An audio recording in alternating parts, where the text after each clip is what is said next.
ఒక్కసారి ఏమంటాము, మన బాధ బరువు అంతా పోయి ఒక్కసారి మనము తేలిక అవుతాం.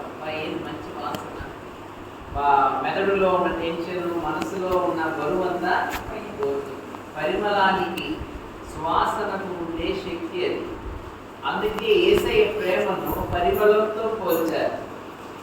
ఎప్పుడు దుఃఖము, కష్టము, బాధ నీకు వచ్చినా యేసయ్య ప్రేమను నువ్వు స్వీకరించినప్పుడు నీ హృదయం తేలికైపోతుంది. ఎందుకంటే నీ బాధంతా తీసుకొని ఆయన ప్రేమను నీకు ఇస్తాడు యేసయ్య. బరువంతా ఎవరు తీసుకుంటారు? యేసయ్య తీసుకుంటారు. కాబట్టి భయం లేదు. అభిషిక్త పరిచర్య. అభిషిక్త పరిచర్య అంటే అభిషేకింపబడిన వారు ఎవరు? ప్రత్యేకింపబడిన వారు.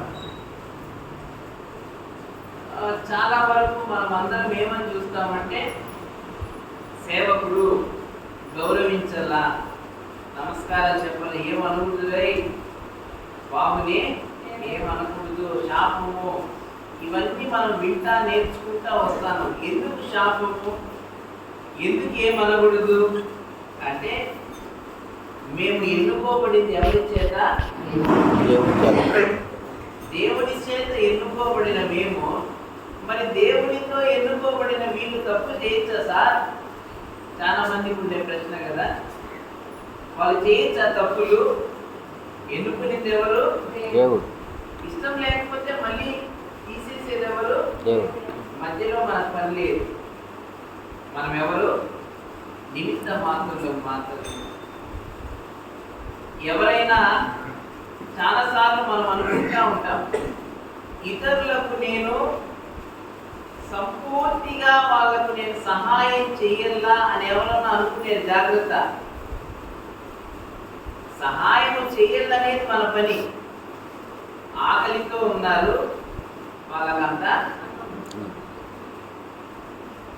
ఈరోజు లాస్ట్ డేట్, ఫీజు కట్టాల, 100 రూపాయలు లేదు ఉంటే నేనే వాళ్ళను బతికించేస్తాననే ఆలోచనలో ఎవరు పోవద్దండి. ప్రతి ఒక్కరిని బతికించేది ఎవరు? మన పని కాదు. ఏదో మనం చేయగలిగిన చిన్న సహాయము ఆ నిమిషానికి మనము చేస్తాం. నిమిత్త మాత్రలో మనము. అందుకే మాట ఉంది కదా, అంతలోనే కనబడి అంతలోనే మాయమయ్యే ఆవిరి వంటిదిరా చీకటి.